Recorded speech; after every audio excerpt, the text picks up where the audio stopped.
आप सबका बहुत बहुत स्वागत है। गूंज की शुरुआत हो चुकी है और एक गूंज वहां बीएमसी के चुनावों में, महानगर निगम के चुनावों में नजर आ रही है। एक नेता जिसकी सियासत का मरसिया 2019 में पढ़ा जाने लगा था, याद कीजिए।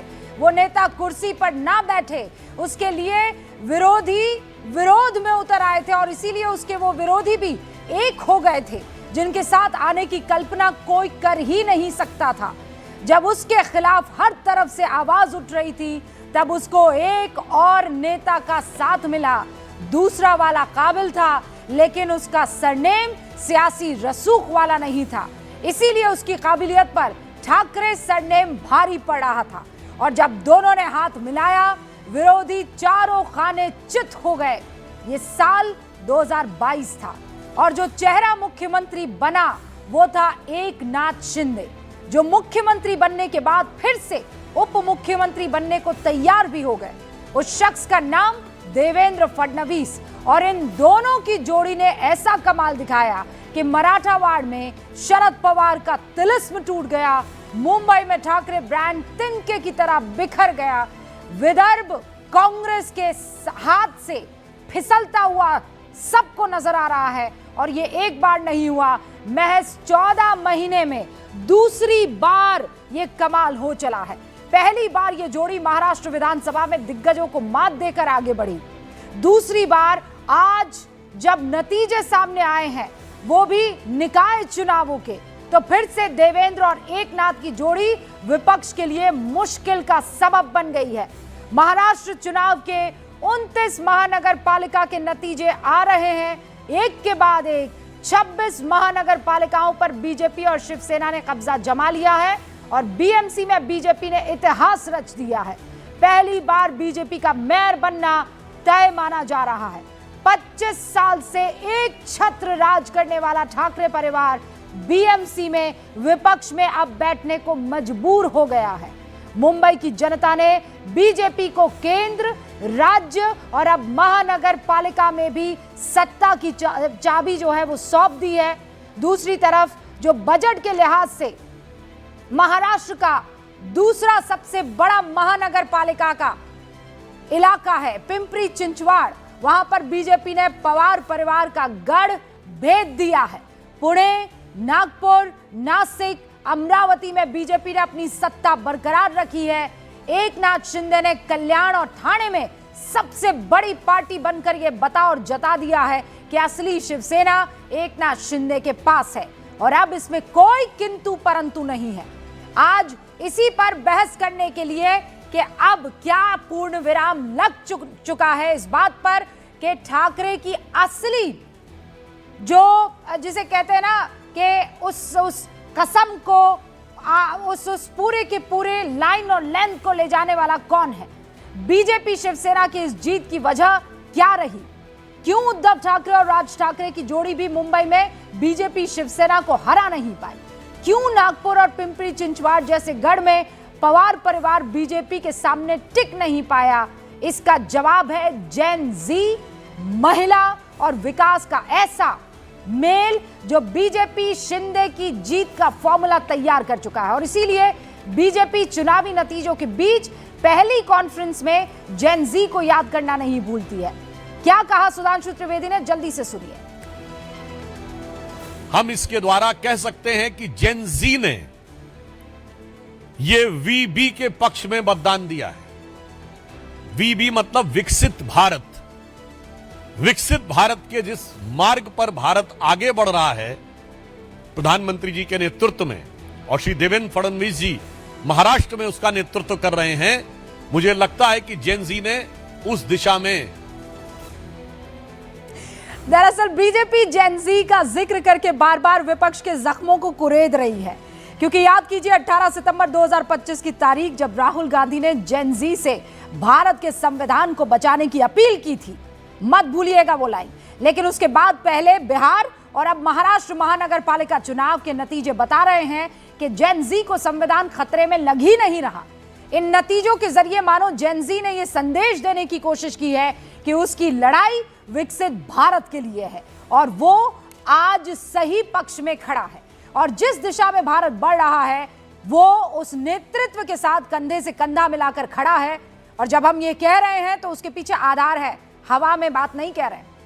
एक्सिस माई इंडिया के सर्वे के मुताबिक बीएमसी में 18 से 25 साल के युवा, जिन्हें जेन जी कहा जाता है, 47% वोट बीजेपी शिंदे गठबंधन को उसका मिला है। उद्धव और राज ठाकरे गठबंधन को सिर्फ 25% वोट मिला है। कांग्रेस को 15% वोट मिला है। 26 से 35 साल के युवाओं के आंकड़ों के मुताबिक बीजेपी शिंदे गुट को 41% उनका वोट मिला है। ठाकरे गठबंधन को 31 और कांग्रेस को 17% वोट मिला है। यानी जेन जी को बीजेपी पर भरोसा है और उसका पता इन नतीजों से चल भी रहा है। वो कह रही है एसआईआर मुद्दा नहीं है, वोट चोरी मुद्दा नहीं है, और इसीलिए महाराष्ट्र में एक के बाद एक दूसरे चुनाव में उद्धव ठाकरे की पार्टी के अस्तित्व पर संकट, शरद पवार की एनसीपी प्रदेश में 6 नंबर की पार्टी बन जाती है। अजीत पवार महायुति से बाहर जाकर अपने गढ़ को बचा नहीं पाते हैं। शहरी इलाके कांग्रेस के हाथ से फिसल जाते हैं। वो महाराष्ट्र जहां 45% आबादी शहरी है, उसके महानगर पालिका के ये नतीजे बता रहे हैं कि नेपाल बांग्लादेश के हालात जैसे दिन के सपने देखने से भारत का कुछ भी भला नहीं होने वाला है। मैं शुरू कर रही हूं गूंज, और क्या कुछ छुपा है इन नतीजों में, इसी पर होगी बहस।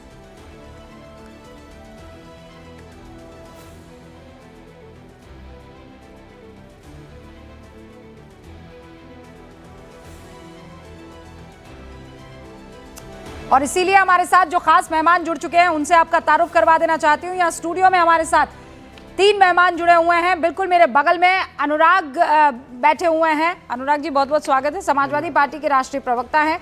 उनके बगल में शहजाद पूनावाला बैठे हुए हैं, जो कि भारतीय जनता पार्टी के राष्ट्रीय प्रवक्ता। क्या लेकर रसमलाई ला नहीं पाया, पर रसमलाई है मेरे हाथ में, जिसको भी खानी हो। बस ये ऐसी ये देखिए जलेबी, देखो जलेबी नसीब नहीं हुई राहुल को।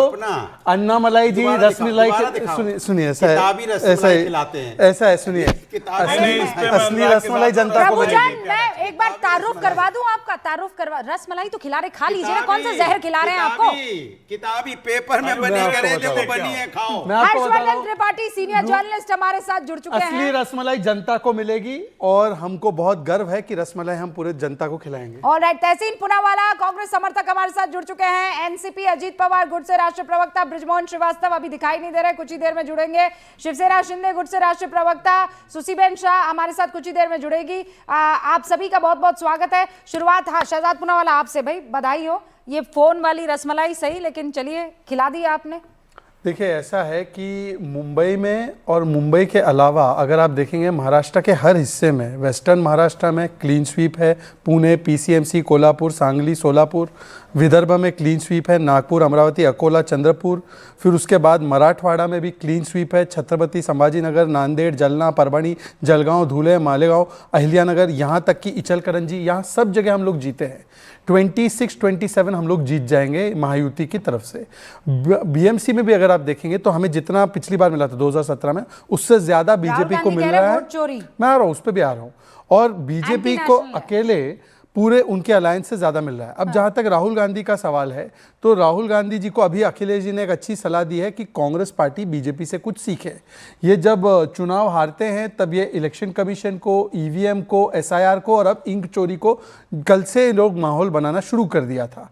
और आज जिस प्रकार से राहुल गांधी ठाकरे बंधुओं की भाषा बोल रहे हैं, he is standing with Raj Thackeray and Uddhav Thackeray, तो तीनों लोग अपने परिवार को बचा रहे। एक इंटरेस्टिंग फैक्ट बताऊं, क्योंकि तहसीन भी यहाँ पे वो जानते हैं, पहली कांग्रेस की मीटिंग जो है वो पुणे में होने वाली थी जब वो 1885 में, फिर लास्ट मिनट मुंबई में हुई। आज पुणे और मुंबई दोनों जगह से कांग्रेस का अस्तित्व साफ हो चुका है। तो आज मैं बोल सकता हूं कि महाराष्ट्र ने 4M के लिए वोट किया है। कौन से 4M? M से मिशन मोड पे काम करने वाले लोगों के लिए, M से मोदी, M से जो मराठी के लिए काम करते हैं और M से जो महिला के लिए काम करते हैं।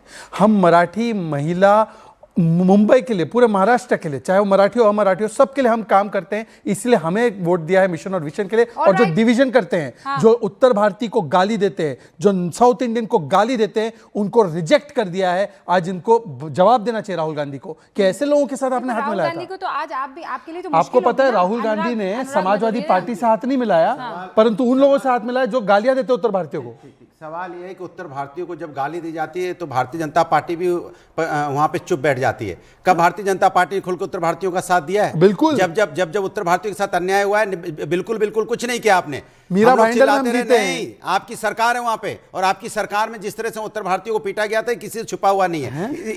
इसलिए क्रेडिट लेने की कोशिश मत कीजिए। अब दूसरी बात, जहां तक आप उद्धव पहले जी के आपको साथ चुनाव है? को उद्धव जी के साथ है आप लोग इंडिया अलायंस में? बिल्कुल है। अरे बताइए। अरे सुन तो लो, मुझे बोलने तो दो।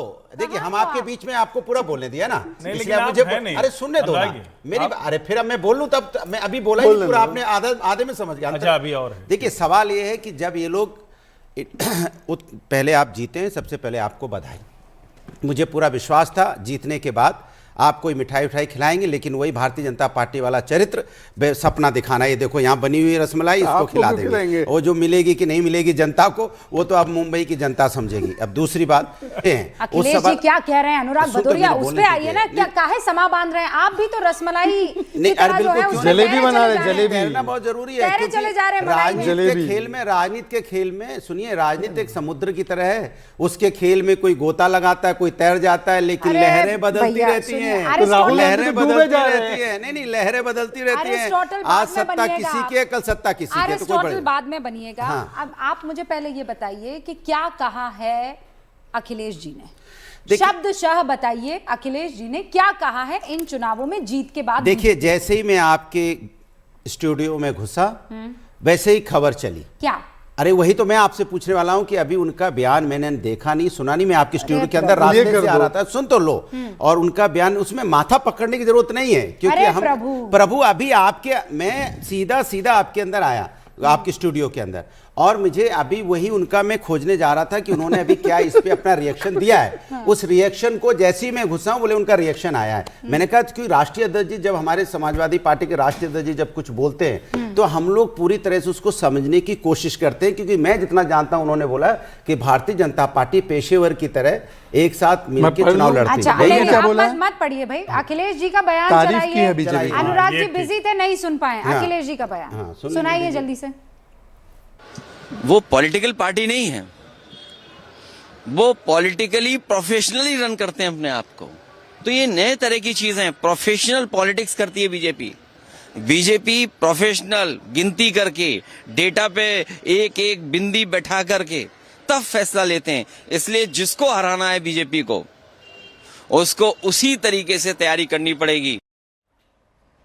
सुन लिया अब देखो, उन्होंने बहुत सीधी बात और सच्ची बात, सुन लीजिए मेरी बात, बहुत हाथ पैर दबाने की जरूरत नहीं है प्रभु, मैं बोल रहा हूँ। आप हाथ नहीं भी, नहीं, ये हाथ दबा रहे थे, मैं हाथ नहीं भी दबाएंगे तो भी मैं अपनी बात कहूंगा। लेकिन सवाल ये है, उन्होंने साफ और सीधी बात कही कि भारतीय जनता पार्टी प्रोफेशनली काम करती है, और वो अपने हिसाब से, राजनीति में वो उनके साथ इमोशंस की कोई जगह नहीं है, वहां पे भावना की कोई जगह नहीं है, वहां पे सेवा की कोई जगह नहीं है। प्रोफेशनली अपनी पार्टी चलाती है कि हमें सत्ता पानी है, चाहे कोई भी कीमत हो, किसी तरह से भी हो, हम कैसे अपना सिस्टम। उन्होंने साफ उनका कहने का मतलब साफ है ना, बिल्कुल नहीं साफ है। वो उन्होंने साफ बोला प्रोफेशनली। ना उन्होंने वोट चोरी का जिक्र किया। अरे वोट चोरी तो आप इतने दिन से कर रहे हो, कितनी बार जिक्र करें?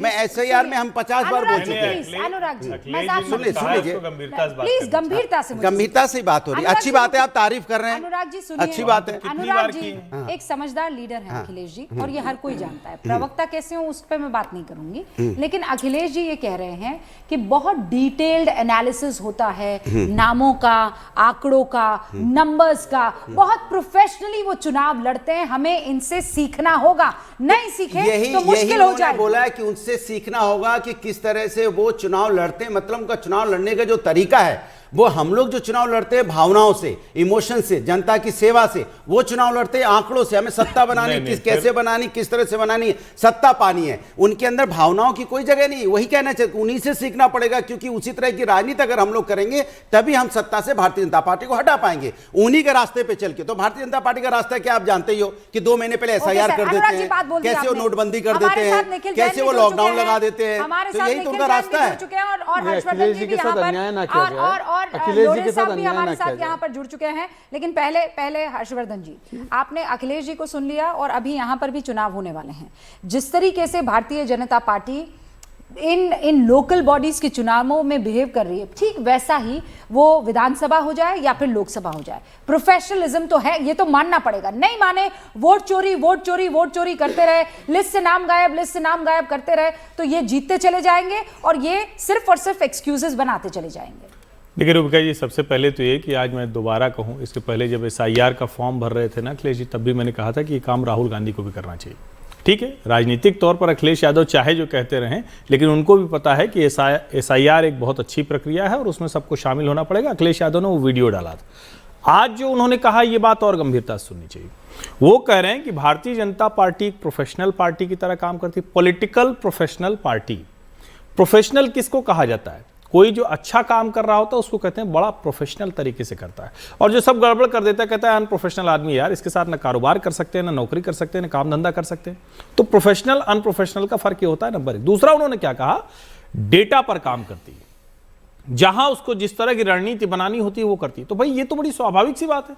आप अगर आज के समय में आंकड़ों पर काम नहीं करेंगे, आज के समय में आपको पता नहीं होगा, जेनजी चिल्ला रहे हो और आपको पता ही नहीं है कि 18 से ऊपर वाला कितना नौजवान आपके क्षेत्र में, उसकी एस्पिरेशंस क्या है, तो मुझे लगता है वो मुश्किल होगी। और अगर बीजेपी इतना मैपिंग कर लेती है, इट मींस कि वो बहुत गंभीरता से लोकतंत्र के इस सबसे बड़े पर्व यानी चुनाव को लेती है। दूसरी पार्टियां क्यों नहीं लेंगी? उनको भी लेना चाहिए। ओके, अनीश गढ़वे जी भी हमारे साथ जुड़ चुके हैं, शिवसेना UBT से ताल्लुक रखते हैं, राष्ट्रीय प्रवक्ता हैं। अनीश गढ़वे जी, सबसे बुरा दौर मुझे इस वक्त, दो भाई साथ आ गए, मराठा वोटर्स, मराठी अस्मिता, बाला साहेब ठाकरे का सपना, 25 साल से जिस सत्ता पर आप काबिज थे, वो एकदम ऐसे मक्खन की तरह फिसल कर चला गया दो साथियों के पास, जिनका नाम देवेंद्र फडणवीस और एकनाथ शिंदे है।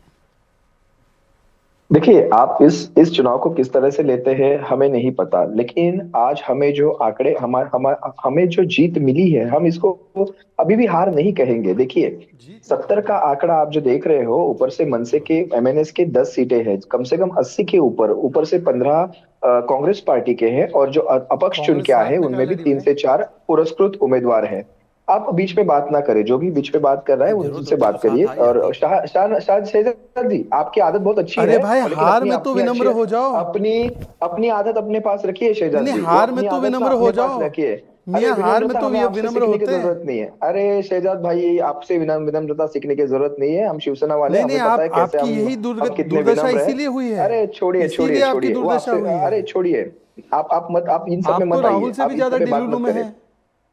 अरे छोड़िए, कांग्रेस का आंकड़ा कैसे जुड़ गया? कांग्रेस के खिलाफ लड़े आप।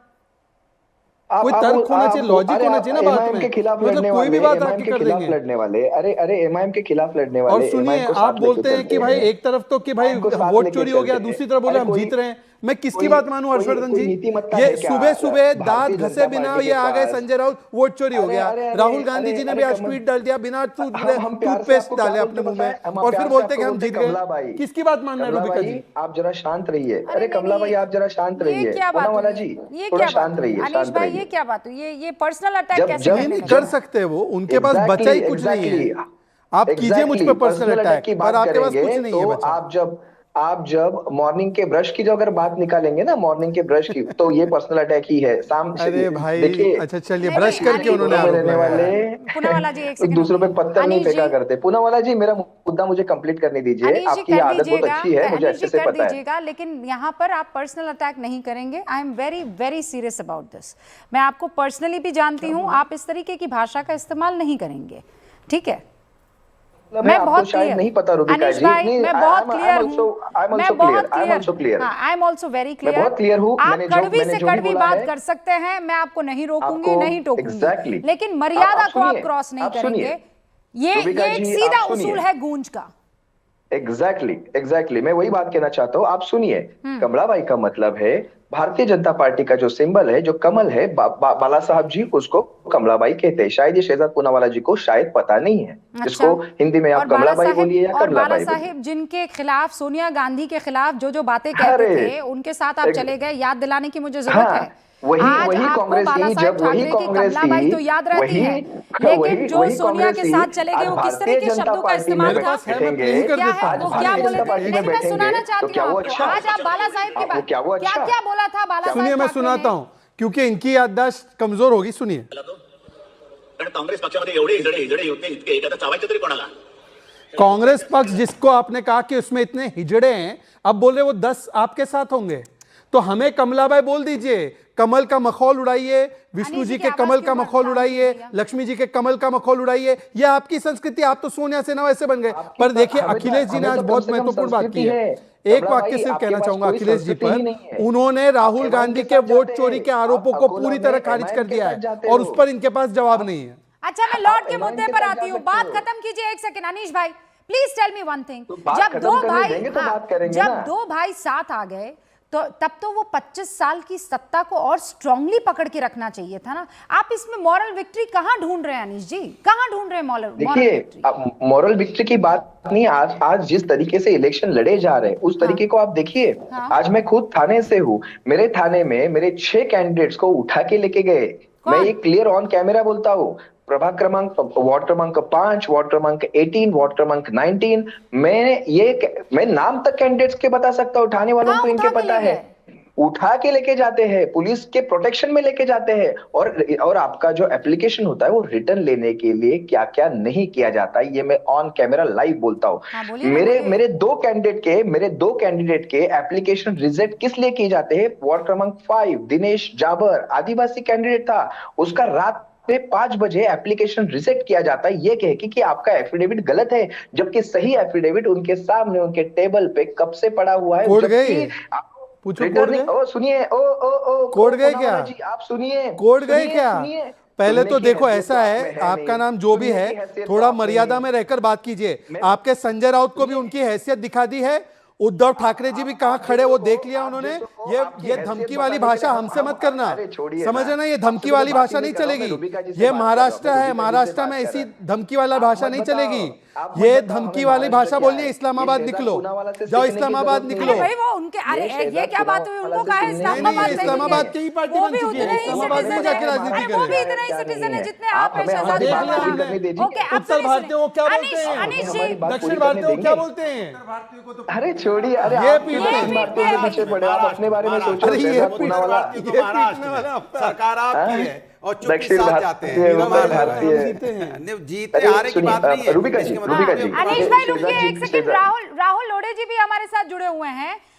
वो शिवसेना शिंदे गुट के राष्ट्रीय प्रवक्ता है। ये जो लोगों को उठाने वाली आपने बात की है, क्या राहुल जी आपने पहले कमान और तीर उठा लिया, सिंबल उठा लिया, आपने इनके सारे पदाधिकारी उठा लिए और अब आप कैंडिडेट्स भी उठा रहे हैं? देखिए, जो अनीश गाड़वे जी बात कर रहे हैं वो बेबुनियाद है। मुझे लगता है आज जीत की गूंज उनके कान में बैठी नहीं अभी तक।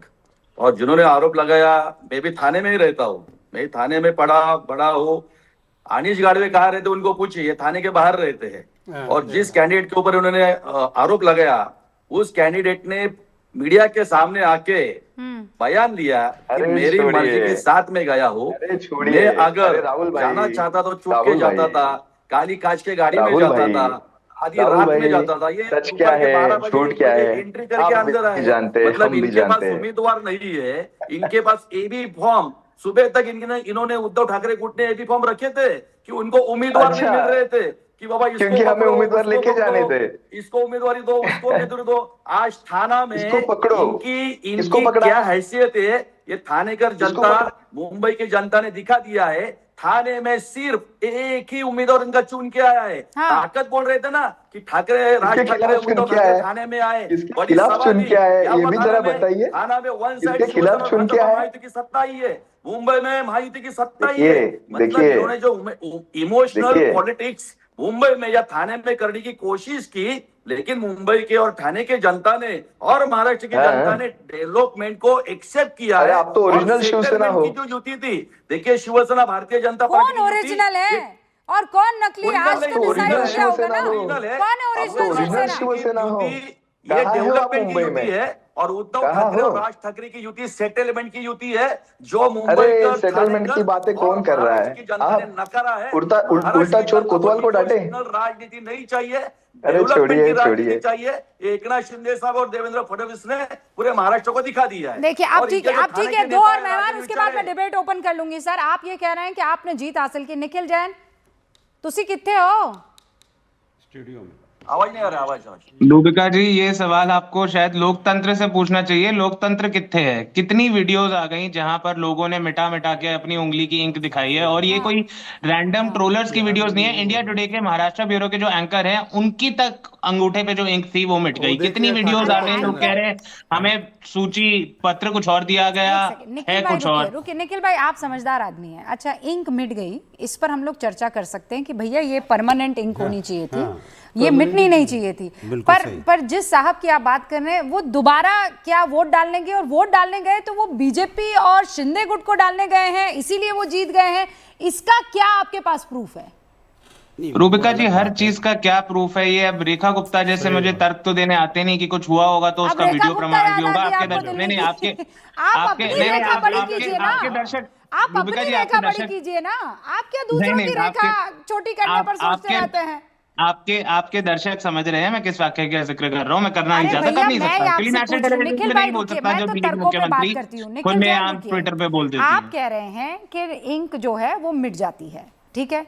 अब ये इंक मिट जाती है, ये इंक मिट जाने का बीजेपी की जीत और शिंदे की जीत से कैसे ताल्लुक रखता है? मुझे बस ये ड्रॉ कर दीजिए कंक्लूजन। चलिए बिल्कुल अच्छे से समझा देता हूँ। पहली बात तो मैंने खाली इंक मिटने की बात नहीं करी, उससे पहले अनीश जी ने बात करी कि किस तरीके से करेंगे ना, पहले इंक पर मैंने एक एक करके ऐसे। रूबिका जी, ऐसे थोड़ी कोई चर्चा हो सकती है। आप ऐसे थोड़ी भाग जाएंगे आरोप लगाकर। इंक मिट जाना, आरोप लगा नहीं, या तो आप मेरे आरोप का खंडन करिए, बीएमसी, या तो आप आरोप का खंडन करिए, या तो आप बोलिए कि नहीं निखिल जी आप झूठ बोल रहे हैं। ये सारी जगह पर जीत का फॉर्मूला कैसे है इंक मिटना? वीडियो प्रमाण है कि नहीं? रूबिका जी ये बताइए, वीडियो प्रमाण है कि नहीं? मान लिया मैंने। अरे मैं तो मान रही हूँ ना, मैं ये थोड़ी कह रही हूँ आप झूठ बोल रहे हैं। अब 30 सेकंड देंगे तो मैं अपनी बात पूरी पहले कंक्लूड कीजिए। इंक मिटना बीजेपी और शिंदे के जीतने का कैसे सबसे बड़ा प्रूफ है? मेरी बात के बीच में मैं कंक्लूड नहीं कर सकता ना, बात पूरी करूंगा तभी तो कंक्लूड करूंगा। एक बार बोलने दीजिए, 30 सेकंड दीजिए। Thank you. इंक लोगों के अंगूठे पे जो लगाई जा रही है वो मिट जा रही है, जिससे साफ नजर आता है कि किस तरीके से चुनाव प्रक्रिया का और चुनाव के जो प्रोसीजर्स होते हैं उनका पालन नहीं हुआ है। अनीश जी यहाँ पर बैठ के बता रहे हैं कि कैसे उनके 6 कैंडिडेट्स को उठाया गया है। उसके अलावा 63 या पता नहीं शायद उससे भी ज्यादा एक नंबर है, इतने लोगों ने चुनाव इतनी सीट्स पे अनकंटेस्टेड जीत गई है। अब आप मुझे ये बताइए कि इस सब में फायदा किसका होता है? हमेशा सत्ताधारी पार्टी का होता है। प्रशासन तो सत्ताधारी पार्टी के पास ही है ना। उद्धव ठाकरे के पास, कांग्रेस के पास, शरद पवार के पास, इनके पास तो प्रशासन नहीं है, इनके तो डीएम नहीं है, इनके तो चीफ मिनिस्टर नहीं है, होम मिनिस्टर नहीं है। प्रशासन है, उसका फायदा है, वही दिख रहा है। निखिल जी ने यही आरोप बिहार के बाद भी लगाए थे। 45 डेज रिजल्ट्स के आने के बाद भी हो गए, पर एक भी शिकायत वहां पे ऑफिशियली ये लोग नहीं कर पाए। दूसरी बात ये कह रहे हैं अनकंटेस्टेड, प्लीज सर, मैंने आपके पीछे नहीं बोला निखिल, प्लीज। अनकंटेस्टेड की जहां तक बात है, कांग्रेस ने समाजवादी को गाली देकर उनको हटा दिया अलायंस से और वीबीए के साथ अलायंस की। सुनिए, वीबीए और कांग्रेस ने पूरे सीट भी नहीं लड़े बीएमसी में, पता है आपको? कई सीटें छोड़ दी, जैसे किरीट सोमैया के बेटे के सामने कोई कैंडिडेट नहीं दिया, जैसे कि कई सारी सीटें पे ऐसे ही बिना कैंडिडेट के चुनाव होने दिया, और फिर हमको गाली देते। तीसरी बात, आज अखिलेश जी ने जो बयान 1 घंटे आधे घंटे पहले दिया है, अगर यहां पर बैठे लोग अपनी हार के कारण ही स्वीकारने को तैयार नहीं, हार है स्वीकारने को तैयार नहीं, तो अखिलेश जी की एडवाइस ही वेस्ट हो गई ना भाई। अखिलेश जी 2 चीज बोल रहे, एक तो बीजेपी कैसे ऑपरेट करती है, काम करती है, वो उससे सीखो, पर दूसरा वो कह रहे वोट चोरी नहीं हुई है, वो साफ कह रहे भाई। उसके बाद भी अपने ही इंडिया अलायंस के पार्टनर की बात को या मानने के लिए तैयार नहीं। उनको कन्विंस करो ना कि वोट चोरी हुई है। शहबाज समाजवादी पार्टी के प्रवक्ता को नहीं लगता अखिलेश जी ने ये बोला है, तो भाजपा के प्रवक्ता को लगता है। मैं भाजपा के प्रवक्ता की इंटरप्रिटेशन से तो दुनिया चलेगी नहीं। अखिलेश जी की पार्टी ने समाजवादी, अरे एक करके बोलिए ना आप। एक सेकंड अनुराग, मैं फिर सुना दूं आपको अखिलेश जी ने? नहीं, मैं फिर सुना दूं अनुराग जी ने क्या कहा। मैं सुन लिया, हमारे राष्ट्रीय अध्यक्ष जी कुछ बोलते हो हम नहीं समझेंगे क्या बोल रहे हैं, हमें समझाएंगे। सुनिए, एक सच ये है कि अखिलेश जी ये कह रहे हैं, दूसरा सच है एक परिवारवादी पार्टी है, दोनों बात बोलना पड़ेगा। ये कहते हैं आज बड़ी अच्छी बातें कर रहे हैं। अखिलेश जी ने देखिए ये बोला, अखिलेश जी देखिए ये बोला, अभी कल ही भारतीय जनता पार्टी का चरित्र बता रहा हूं, इन्हीं का प्रवक्ता देखना, कल दूसरी बात बोला। अरे लेकिन ये कौन सी बात हुई भाई? कोई अखिलेश को आप प्रशंसा नहीं करने देंगे? अच्छा बोलने दीजिए। आप क्यों परेशान? अखिलेछ भाई प्रशंसा क्या नहीं करने दे रहे? भारतीय जनता पार्टी की प्रशंसा से भी डर लगता है। अच्छा, ये इनकी राजनीति जो होती है प्रशंसा में भी छुपी होती है। ये किसी के कहना, ये प्रोफेशनल लोग हैं। ये भावनाओं इमोशन से इनका कोई लेना देना नहीं है। आज हमने इनकी अभी प्रोफेशनल बात कही है तो ये अभी प्रोफेशनली तारीफ कर रहे हैं, कल फिर क्या बोलने लगेंगे समाजवादी पार्टियों का भरोसा नहीं। सवाल ये है, वो तो देख ही रहे हैं आप। आज सच बोल रहे हैं। देखिए मैंने आपको आज बोला, अखिलेश जी सच बोल रहे कि नहीं, बात कर लो। देखिए सवाल ये है, जिस तरह से भारतीय जनता पार्टी राजनीति देश के अंदर में कर रही है, जैसे हमारे साथी ने एक सवाल उठाया इंक मिटने का, ये तो सच है कि इंक मिट रही है।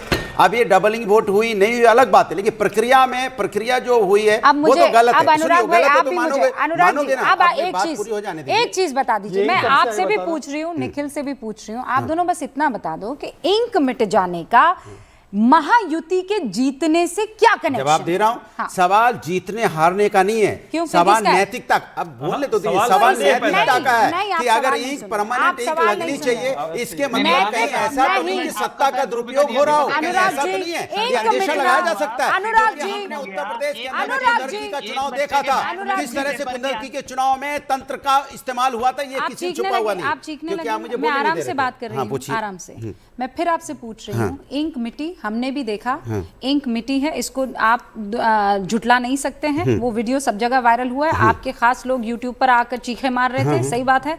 अब मुझे बस इतना बता दीजिए कि वो जो इंक मिट्टी है, उस इंक वाले ने वोट किसको दिया है, ये कैसे पता? और वो दोबारा गया है, मतलब इंक मिट गई, उससे बीजेपी जीत गई का कनेक्शन क्या है? आपकी बात से मैं सहमत हूं, दोबारा गया कि नहीं गया, वोट डालने के बाद घर आया, इंक मिटा दिया, सो गया, मान ली, आपकी सारी बात मान ली, लेकिन इंक मिट रही है तो संदेह के घेरे में तो आ रहे हैं ना कि ऐसा तो नहीं कि सत्ता का दुरुपयोग भी तो हो सकता है ना तंत्र का, ऐसा अंदेशा तो लगाया जा सकता है ना। इंक मिट रही है, सत्ता में कुछ गड़बड़ी है, चुनाव आयोग में कुछ गड़बड़ी है, इसका संदेह जाता है। एक सवाल, एक चीज पहले, कई वर्ष ऐसे भी थे भारत में जब इंक नहीं लगता था उंगली पे, तो तब सारे चुनाव फेक थे क्या? और इंक मिटती है नहीं मिटती है, 2011 से ये इंक और मार्कर यूज हो रहा है, 2011 से।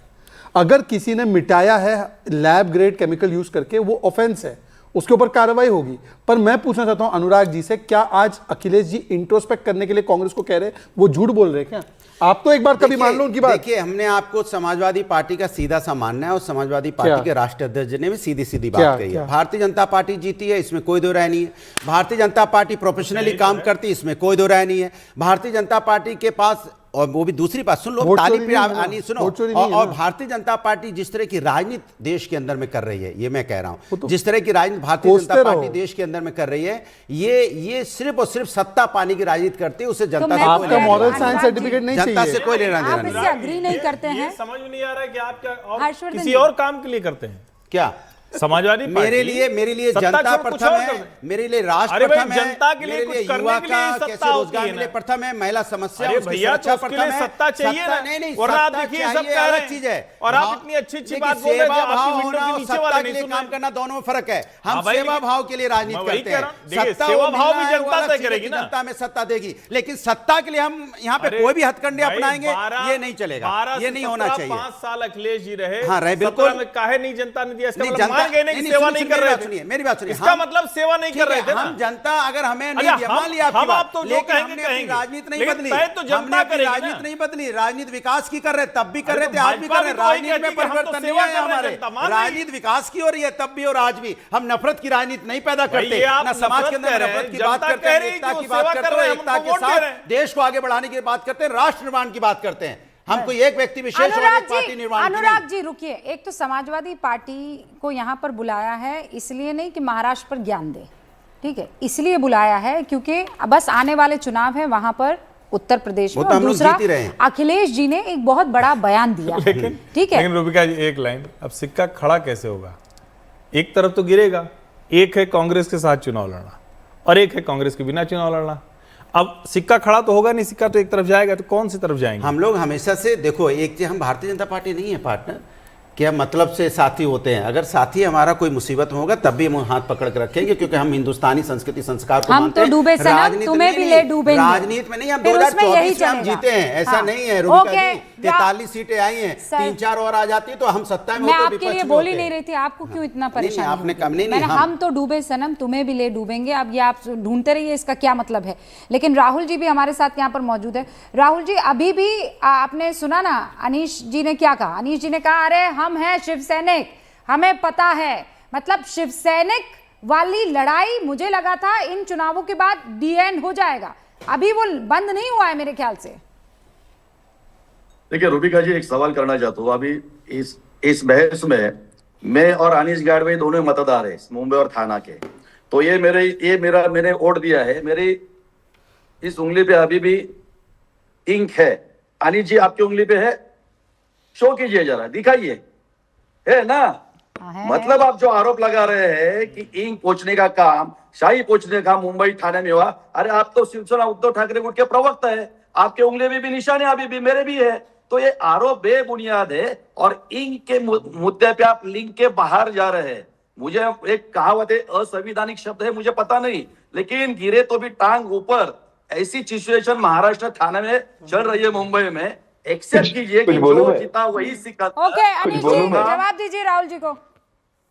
तुरंत मुझे बहुत अच्छा लगा, क्योंकि आपने मेरी भी इंक देखी, आपने अपनी इंक दिखाई। इंक यहाँ सवाल इंक पे नहीं है, इंक की क्वालिटी पे है। इंक जिस तरह से वो इंक सुनिए, जिस तरह से वो इंक निकल जा रही है ना, वो इंक आप देखिए, अगर आप एसीटोन से उसको निकाल देंगे इंक, मुझे मैं इंक का मुद्दा यहाँ पे लाने नहीं वाला हूँ, मेरा मुद्दा वो नहीं है। अरे सुनिए ना, अरे यार ये शेजद पूनावाला जी, शेजद जी आप ना, आप अच्छा मेरे बोलने बीच तो में आप दीजिए, नहीं अनीश जी आएंगे को तो अच्छा बोलने तो रहेगा। दीजिए। राहुल भाई रुकिए ना, ये अनीश जी शेजद को पूनावाला बोलने जी है ना, मुझे इनकी आदत अच्छे से पता है।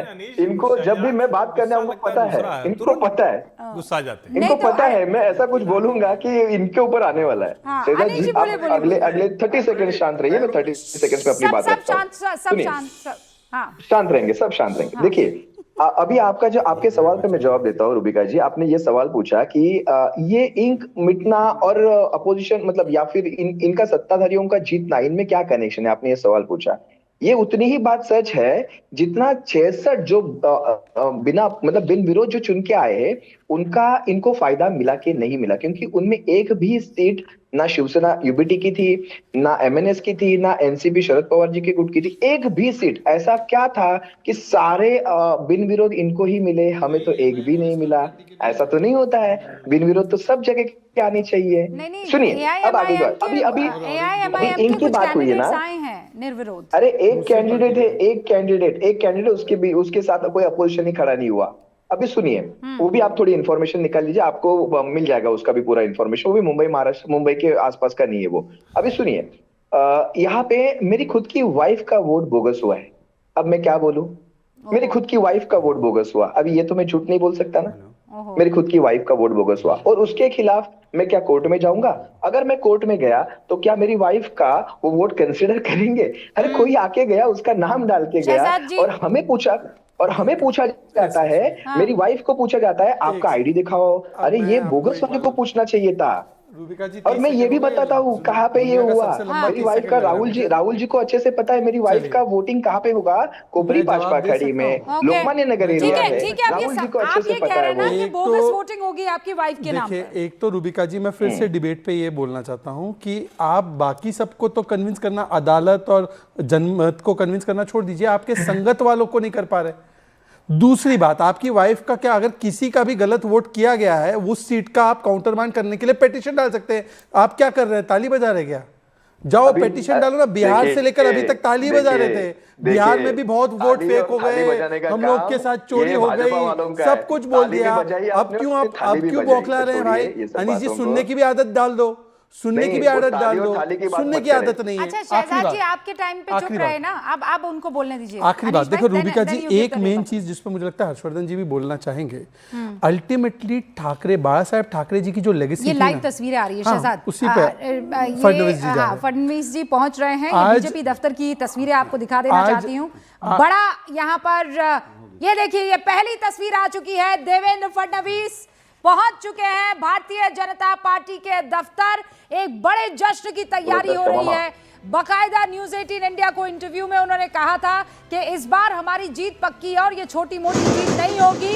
और ढोल नगाड़ों के साथ आप देख रहे हैं देवेंद्र फडणवीस का स्वागत किया जा रहा है। जहां नजर घुमाएंगे वहां पर आपको नरमुंड नजर आ रहे हैं। ये जीत के हीरो हैं। जीत का सेहरा अगर दो लोग जिनके सर पर बंधेगा तो वो पहले देवेंद्र फडणवीस होंगे और दूसरा एकनाथ शिंदे। इन दोनों ने कमाल कर दिखाया है। और इस वक्त नतीजे बता रहे हैं कि अनचैलेंज विक्ट्री इस वक्त साफ तौर पर भारतीय जनता पार्टी और साथ ही एकनाथ शिंदे की महायुति की ये बम्पर जीत है। तो ये जश्न का माहौल इस वक्त भारतीय जनता पार्टी के दफ्तर में। हमारे साथ हर्षवर्धन जी बने हुए हैं। हर्षवर्धन जी, आज ये देखिए चेहरे की खुशी जो है दोगुनी है।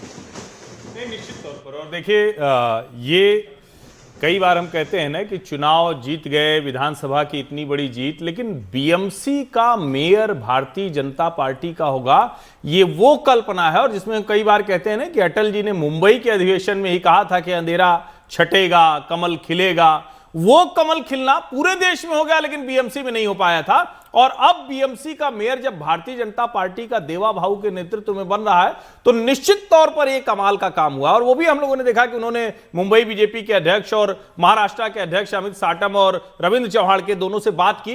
तो देवेंद्र फडणवीस को इस जिम्मेदारी का भी एहसास है, उनको पता है कि यह कितना बड़ा समीकरण था। और जो सबसे बड़ी बात, अभी तक यह कहा जाता था कि पवार पावर और ठाकरे ये राज करते हैं मुंबई पर, ये महाराष्ट्र की राजनीति को राज करते हैं। लेकिन अब ये तय हो रहा है कि एक सामान्य तरीके से निकलकर, बिना कोई परिवारवादी नहीं, भले उनके पिता राजनीति में थे, लेकिन परिवारवादी विरासत से इतर भी एक व्यक्ति राजनीति में यहां खड़ा हो सकता है। और उसको यूं अगर देखें तो नरेंद्र मोदी की जो आगे बढ़ाने वाली राजनीति है वो देवेंद्र फडणवीस करते दिख रहे, तो चमक तो थोड़ी ज्यादा होगी। हाँ, वो चमक दिख रही है। निखिल जैन कुछ कह रहे हैं। निखिल जी, अब हो गया ना, प्लीज खुदा के वास्ते आत्म मंथन चिंतन करना शुरू कीजिए ना।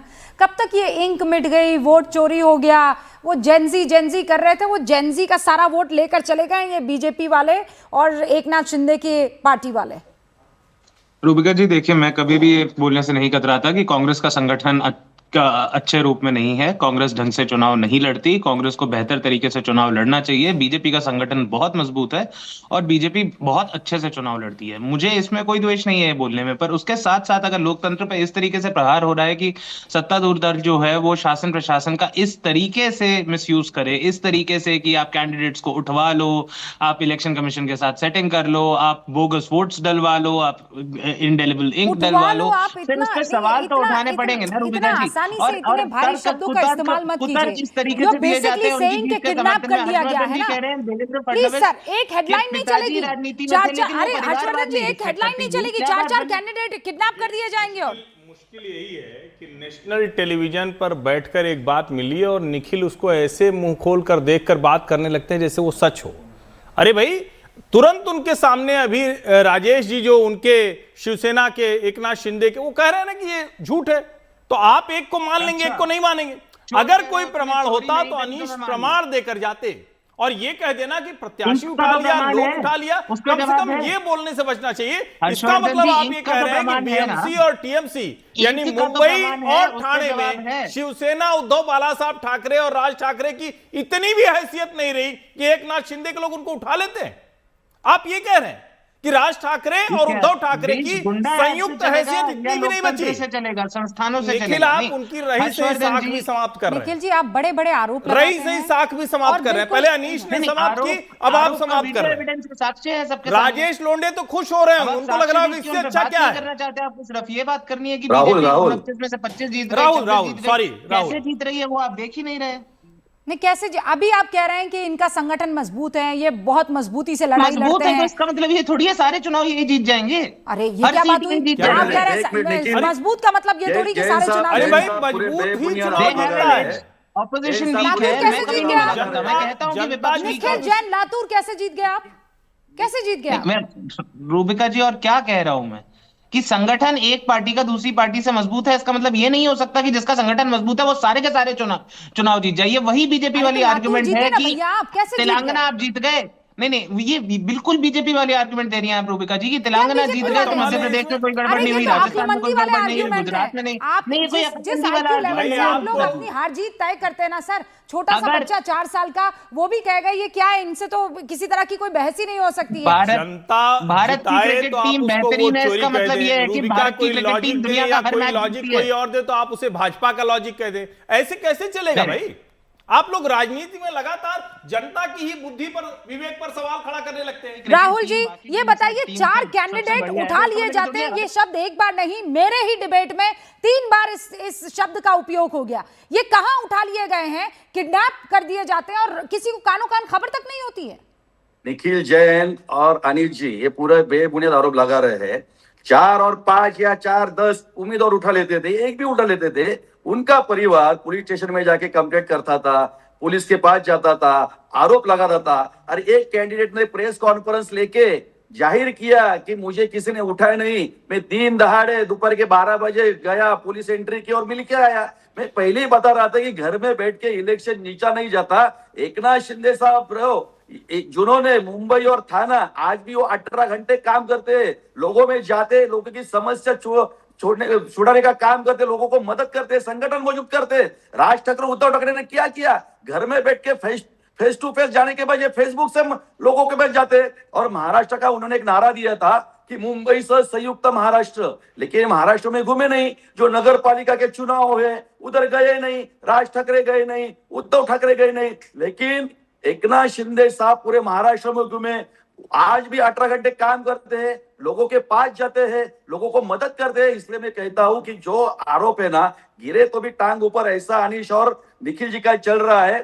शिवसेना और भाजपा जनता पार्टी ये डेवलपमेंट की ड्यूटी को एक्सेप्ट किया है। रखना चाहूंगी, मेरे साथ निखिल भी हैं और अनीश जी भी हैं और यहाँ पर हर्षवर्धन जी भी हैं।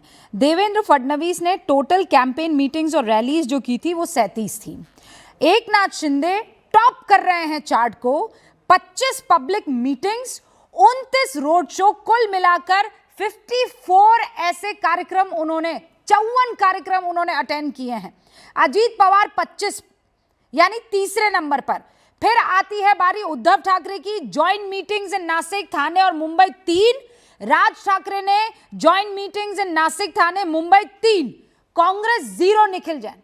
और फिर आप कहते हैं हम तो चुनाव लड़ रहे थे पर ये लोग हमको जिता ही नहीं रहे हैं। ये आंकड़े बता रहे हैं कि आपकी मेहनत कितनी थी। कांग्रेस इन चुनाव में सबसे बड़ा प्लेयर नहीं थी, तो कांग्रेस के लिए मैं पहले भी नहीं कह रहा हूं कि कांग्रेस हार गई, उसमें कोई दिक्कत है। मेरा सिंपल सा पॉइंट ये है कि अगर बीजेपी का संगठन सबसे अच्छा है, इसका मतलब ये नहीं होगा कि देश का हर चुनाव वो जीतेंगे। और अगर कोई चुनाव जीत गया, इसका मतलब ये भी नहीं है कोई धांधली हो रही है। आप इंक पे कोई जवाब नहीं दे पा रहे। सत्ता पक्ष के जो दोस्त है वो क्या अजीब अजीब बेतर के आर्गुमेंट दे रहे हैं कि आपकी इंक नहीं मिटी, मेरी इंक नहीं मिटी, तो मतलब किसी की भी नहीं मिटी। ये क्या आर्गुमेंट हुआ यार? अगर इस पैनल पे कोई बंदा, एक तो आप लोगों को कॉन्फिडेंस ना, कसम से आप जैसे लोग अगर राहुल गांधी के इर्द गिर्द रहेंगे तो और भला ही होगा, मुझे लगता है। अभी कितना कॉन्फिडेंटली बोल रहे हैं कि मुझे तो समझ ही नहीं पड़ रही है, ये तर्क ही नहीं दे पा रहे हैं तमीज वाला कि इंक जो है हमारी तो मिट गई, तुम्हारी कैसे नहीं मिटी। अब मुझे इंक पर ही तर्क आप नहीं दे पा रहे हैं कि इंक मिट जाने से बीजेपी और शिंदे गुट का जीत जाना, इसमें कनेक्शन क्या है? What is the connection? ये इंक मिट जाना, जिसका मान लीजिए मैं वोट डाल के आई, मेरी इंक मिट गई, मैं तो हो सकता है कि बीजेपी के अगेंस्ट वोट डाल के आई होती। ये इंक मिट जाने का किसी के वोट पड़ने, कम होने, बढ़ने का क्या संकेत है? रूबिका जी, पेपर लीक होता है तो पेपर कैंसिल होता है या नहीं होता? अरे कि क्या आप तर्क दे रही हैं कि जो चुनाव की इंक इलेक्शन कमीशन लगाती है, जो हफ्तों तक रहती है, जो इंश्योर करती है कि एक व्यक्ति 2 बारी वोट ना डाल सके, वो इंक मिट जा रही है और आपको मजाक लग रहा है? अरे इसका मतलब बीजेपी कैसे जीत गई? सत्तारूढ़ दल ही जीतेगा ना, या और कोई जीतता है? अनीश जी ने उसका आर्गुमेंट दिया ना कि जो 63 अनअपोज्ड, 66 अनअपोज्ड